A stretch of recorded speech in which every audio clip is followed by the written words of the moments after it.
Shalom, selamat pagi, selamat bertemu kembali. Senang ketemu Bapak Ibu, kalau tidak keberatan silakan menuliskan alamat-alamat di kolom yang ada. Jakarta hadir, Siantar hadir, Surabaya hadir, dan lain-lain. Senang suatu waktu bisa ketemu dengan Bapak Ibu pada waktunya Tuhan. Mari kita berdoa, kita bersyukur kepada Tuhan Yesus. Bapa di sorga, dalam Tuhan Yesus kami bersyukur pagi hari ini. Kami mulai menara doa pagi, berkati semua tim yang ada, semua yang menyaksikan, semua yang mengikuti menara doa ini, Tuhan berkati. Dimanapun mereka terberkati oleh Tuhan, Tuhan melimpahkan berkat kasih karunia. Kami bersyukur buat pagi hari ini, kami bersyukur buat kehidupan yang Tuhan berikan. Dalam Tuhan Yesus, amin. Kami rindu setiap hati kami boleh disentuh dan diubahkan oleh-Mu ya Tuhan Yesus. Turunlah kasih-Mu bagi setiap kami ya Bapa. Haleluya. Terima kasih Tuhan Yesus. Betapa ku mencintai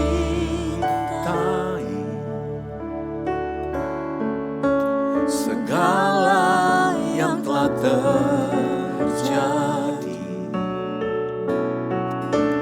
Tak pernah sendiri jalani hidup ini, selalu menyertai.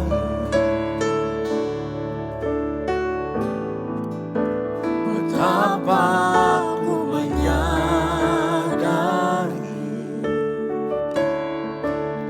di dalam hidupku ini, Kau selalu memberi rancangan terbaik. Oleh karena kasih,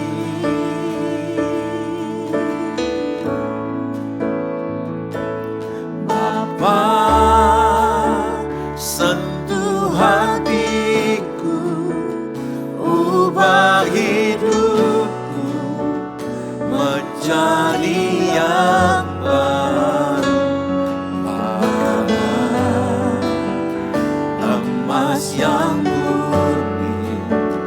Kau membentuk bejana hatiku.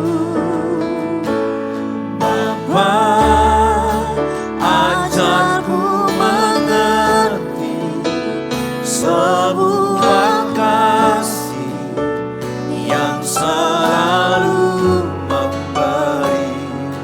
Bagai air mengalir yang tiada pernah berhenti. Betapa kami menyadari setiap segala kehidupan kami. Betapa aku menyadari Di dalam hidupku ini, Kau selalu memberi rancangan terbaik. Oleh karena kasih, sentuh hati kami Bapa, sentuh hatiku, ubah hidupku menjadi yang baru. Bagai emas yang murni, Kau membentuk bejana hatiku. Bapa, ajarku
kekal, sebab Kau Bapa-Ku, Bapa yang kekal.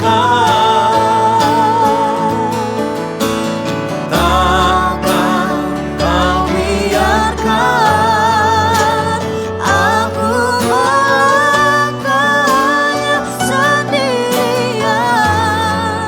Kau selalu ada bagiku, sebab Kau Bapa-Ku, Bapa Kau yang selalu ada bagi kami Tuhan Yesus. Kau selalu ada bagiku, sebab Kau Bapa-Ku, Bapa yang Iman kekal. kami Tuhan Yesus, Kau selalu ada Bagiku, sebab Kau Bapa-Ku, Bapa yang kekal. Mari kita sembah Tuhan, mari kita bersyukur. Keluarkan suaramu, Engkau Bapa yang baik. Kami bersyukur Tuhan,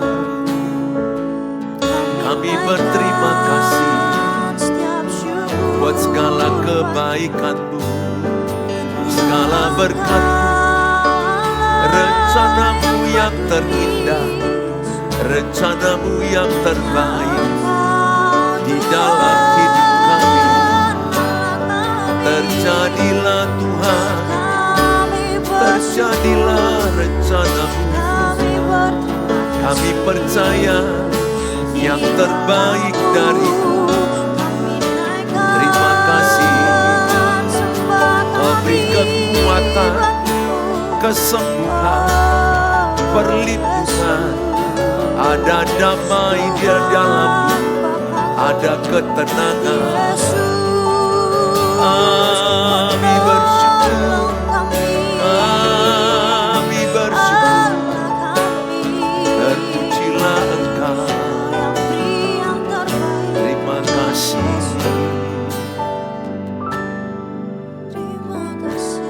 Haleluya. Kau yang sanggup memulihkan Amin. setiap keadaan kami Tuhan Yesus.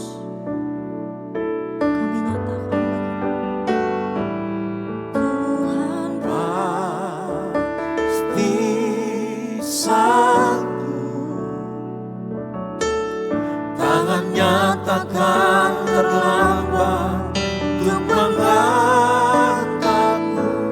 Tuhan masih sanggup, percayalah,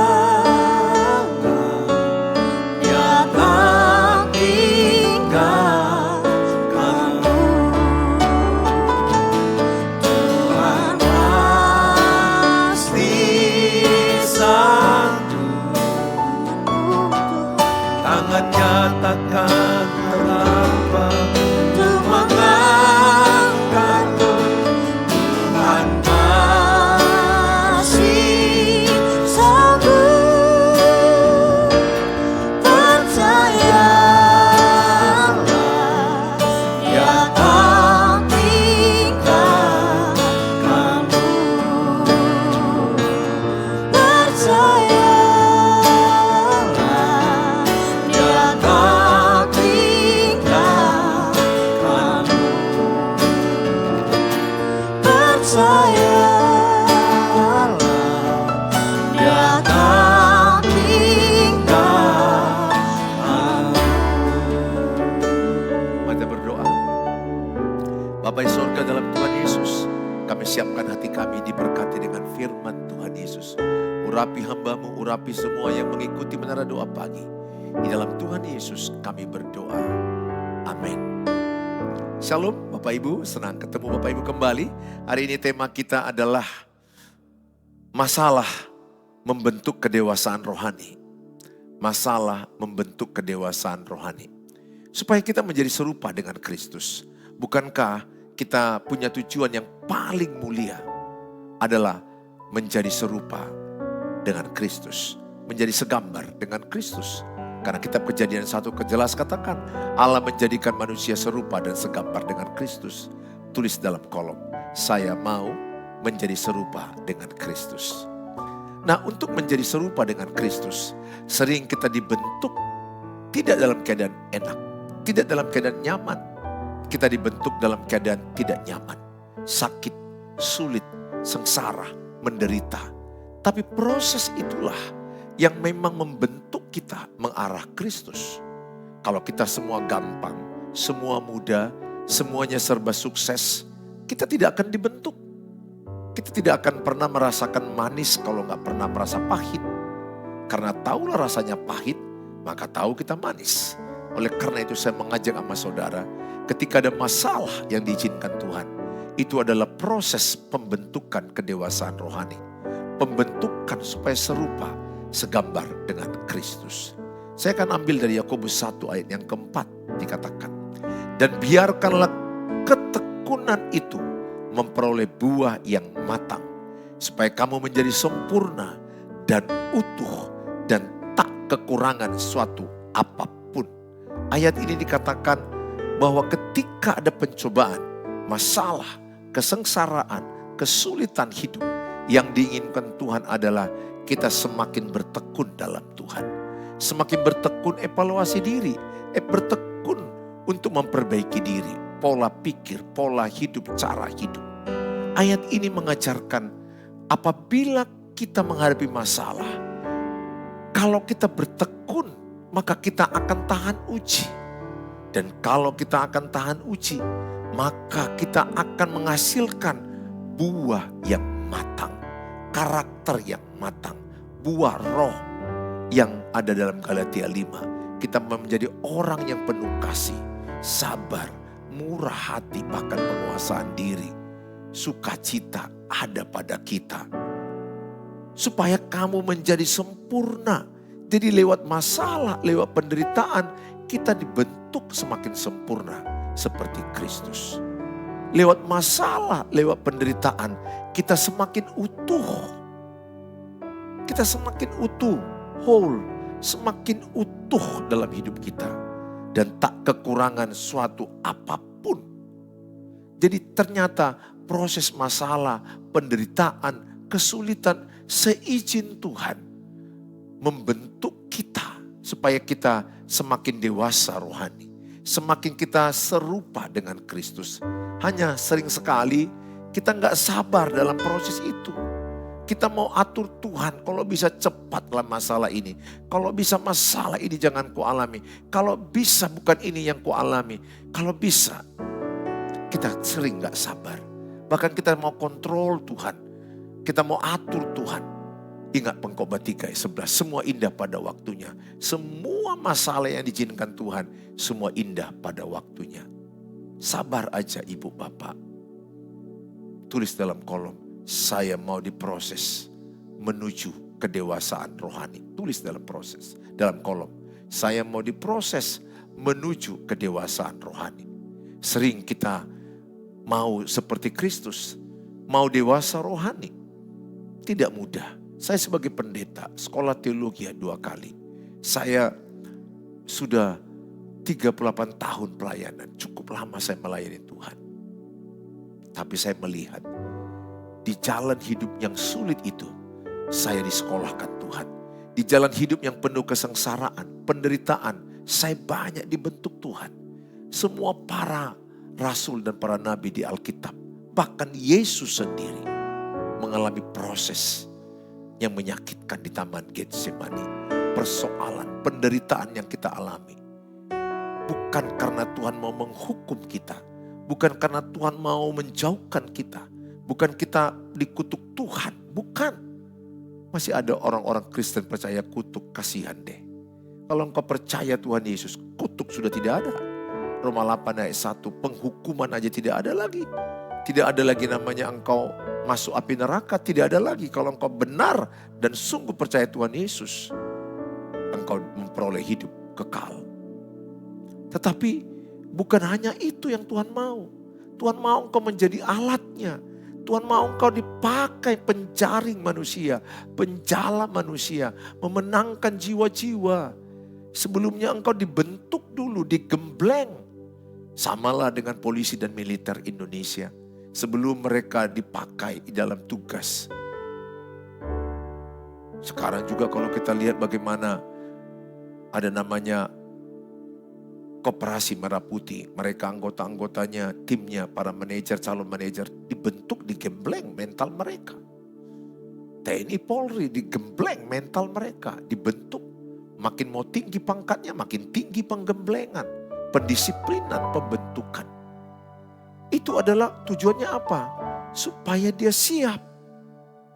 Jadi Tuhan punya rencana besar bagimu Bapak Ibu. Di balik masalah saya melihat ada rencana Tuhan besar. Bahkan ini pun saya masih punya masalah, punya persoalan. Sepanjang hidup kita ada masalah. Tapi cara kita beda. Anak dunia boleh mengeluh, bersungut-sungut, menyalahkan. Anak Tuhan Yesus tidak. Hadapi masalah dengan gembira, bermegah, berbahagia, bersyukur. Jalani bersama Tuhan. Bukan bermegah artinya ketawa-ketawa, bukan. Sikap hatimu percaya bahwa Tuhan punya rencana. Bahwa Tuhan punya rancangan di balik masalah ini. Tuhan sedang menggiring engkau kepada kedewasaan, kematangan, utuh, sempurna, kesempurnaan. Kita belum sempurna, tapi kita menuju kesempurnaan itu. Kata sempurna berasal dari bahasa Yunani yang artinya bukan tanpa dosa. Sempurna bukan arti tanpa dosa. Bahasa Yunaninya teleos. Teleos itu artinya kita menjadi orang pribadi yang dewasa. Menjadi orang yang matang karakternya. Buah roh yang matang. Mencapai tujuan yang dirancang Allah. Jadi saya dibentuk, digembleng tidak mudah. Dalam pernikahan saya digembleng. Mendidik anak saya digembleng. Masalah keuangan rumah kami digembleng. Pelayanan saya berdarah-darah digembleng. Masalah kesehatan saya pun digembleng. Masalah hubungan pelayanan antar pendeta pun banyak masalah. Tapi penggemblengan itu bukan tujuan menghancurkan saya. Tapi Tuhan persiapkan saya kepada sesuatu yang jauh lebih besar. Jauh lebih powerful yang dia mau. Tuhan punya rencana dalam hidupmu. Engkau belum selesai. Buktinya Bapak Ibu masih hidup. Udah banyak persoalan yang Bapak Ibu lewati. Dan Bapak hidup saat ini. Saya hidup. Artinya apa? Tuhan belum selesai. Tuhan belum selesai dengan Bapak Ibu. Tuhan belum selesai dengan saya. Ada rencana Tuhan yang luar biasa yang dia rancangkan dalam hidup kita. Tuhan memakai penderitaan untuk membentuk manusia yang dewasa secara rohani. Seringkali kita meminta Tuhan mengubah keadaan. Tetapi Tuhan lebih tertarik mengubah hati kita. Karena karakter jauh lebih penting daripada kenyamanan. Saya mengenal sabar, rendah hati, murah hati, penguasaan diri, mengalah, mengampuni. Paling banyak di mana? Di pernikahan, di keluarga. Mematikan ego, membuang iri hati. Wah, itu di pernikahan. Kalau saya ingat, saya bersyukur pernikahanku selamat. Kenapa? Kumatikan egoku, kubuang iri hatiku. Rumahku sorga. Sorga itu bukan datang sendiri, diusahakan, dibentuk. Caranya bagaimana? Jadi pribadi mengalah. Matikan ego, matikan iri hati, matikan kesombongan, buang pertengkaran. Rumahku dulu bertengkar, sekarang bertahun-tahun tidak bertengkar. Kenapa? Karena saya matikan ego. Saya tidak mau menang sendiri. Bahkan saya cenderung lebih banyak mengalah. Gak usah saya melawan istri saya. Ngapain saya melawan istri saya? Itu juga yang dipersoalkan masalah hal-hal kecil. Masalah pergi kemana, makanan apa. Udahlah, hal-hal kecil begitu untuk apa dipersoalkan. Saya tidak mau mempersoalkan apapun. Saya tidak mau menuntut istriku berubah. Yang membuat saya dulu itu stres. Saya menuntut dia berubah, istriku menuntut aku berubah. Sekarang tidak. Saya hanya bilang Tuhan ubah saya. Supaya lewat perubahan saya menyelamatkan pernikahan. Menyelamatkan istri dan anak-anak saya. Dan betul, saya berubah, istriku berubah, anak-anakku berubah. Perubahan dimulai dari saya. Tulis dalam kolom, perubahan dimulai dari saya. Tulis dalam kolom. Perubahan dimulai dari saya. Jadi karakter itu dibentuk dengan tidak enak, sulit, sakit, sengsara, penderitaan. Tapi itulah jalan Tuhan. Membentuk kita dewasa dan matang. Seperti pemahat yang membentuk batu menjadi patung yang indah. Tuhan membentuk hidupmu melalui setiap ujian dan penderitaan. Patung itu dibentuk tidak dengan pahat yang pukulan pelan. Kalau pelan mungkin boleh aja sedikit yang keluar. Tapi kalau dia mau membentuk lebih kuat lagi, pahatnya kuat, bentukannya, benturannya kuat, sakit. Tapi setelah jadi patungnya indah, kadang 6 bulan, kadang 1 tahun, patung-patung besar, bahkan tahunan lebih. Demikian membentuk hidup saya, membentuk hidup, memahat hidup.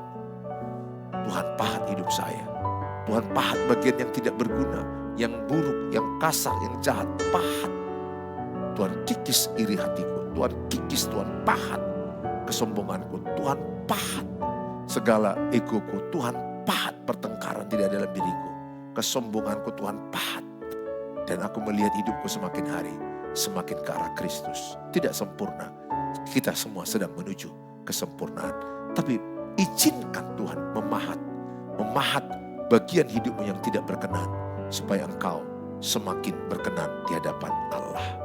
Yusuf harus melewati sumur perbudakan 13 tahun dalam penjara. Yusuf dalam penjara 13 tahun sebelum menjadi pemimpin hebat di Mesir. Daud melewati padang gurun sebelum duduk di atas tahta. Ayub kehilangan hampir semuanya, tetapi akhirnya mengenal Allah dengan lebih dalam. Paulus mengalami banyak penderitaan, namun justru semakin matang dalam pelayanan. Tokoh besar Alkitab tidak dibentuk melalui kehidupan yang selalu nyaman. Ibrani 12 ayat 11 katakan, Ibrani 12 ayat 11, memang tiap-tiap ganjaran pada waktu ia diberikan tidak mendatangkan sukacita, tetapi duka cita. Tetapi kemudian ia menghasilkan buah kebenaran yang memberikan damai kepada mereka yang dilatih olehnya. Kita tahu sekarang bahwa Allah turut bekerja dalam segala sesuatu untuk mendatangkan kebaikan bagi mereka yang mengasihi Dia, yaitu bagi mereka yang terpanggil sesuai dengan rencana Allah. Roma 8 ayat 28. Saat ada kesakitan, Ibrani 12 ayat 11, memang sakit. Ketika ada ganjaran, ketika kita digembleng, dibentuk, didisiplin, dibentuk Tuhan, sakit. Tapi setelah itu ada sukacita di balik duka cita. Semangatlah menjalani proses kedewasaan rohani.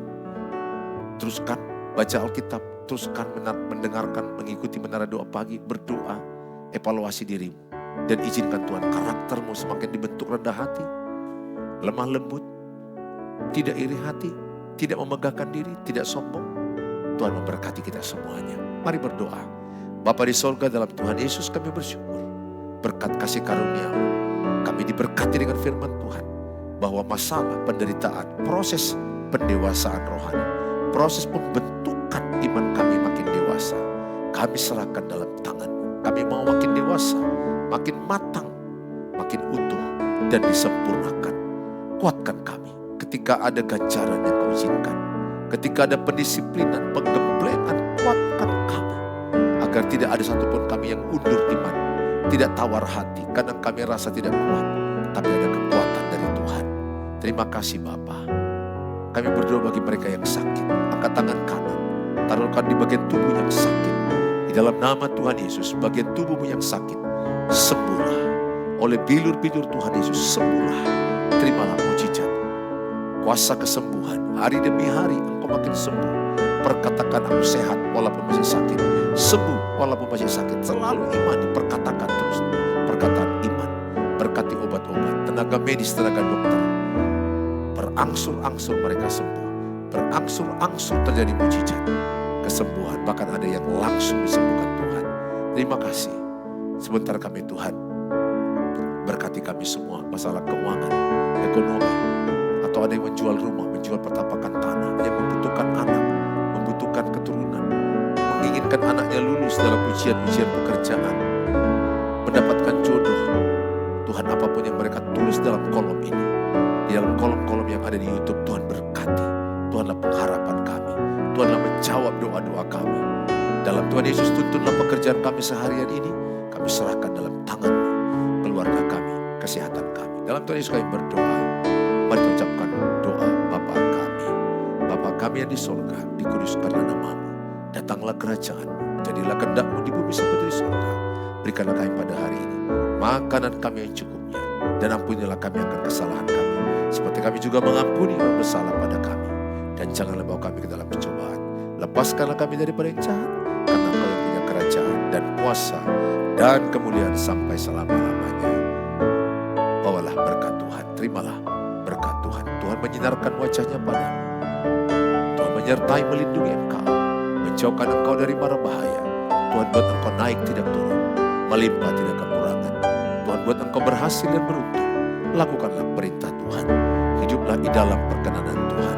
Bawalah berkat damai sejahtera dari Allah Bapa, cinta kasih sempurna Tuhan Yesus, penyertaan Allah Roh Kudus menyertai kita sekarang selama-lamanya. Dalam Tuhan Yesus yang percaya sama-sama katakan amin, amin. Bapak Ibu yang belum subscribe, saya berharap Bapak Ibu bisa subscribe dan bagi link ini kepada banyak orang. Dengan membagi link, Ibu Bapak sudah terlibat di dalam pemberitaan firman Allah. Bapak Ibu yang menabur dalam berkat-berkat Tuhan, terima kasih. Buat mendukung pelayanan, mendukung hamba Tuhan, mendukung gereja.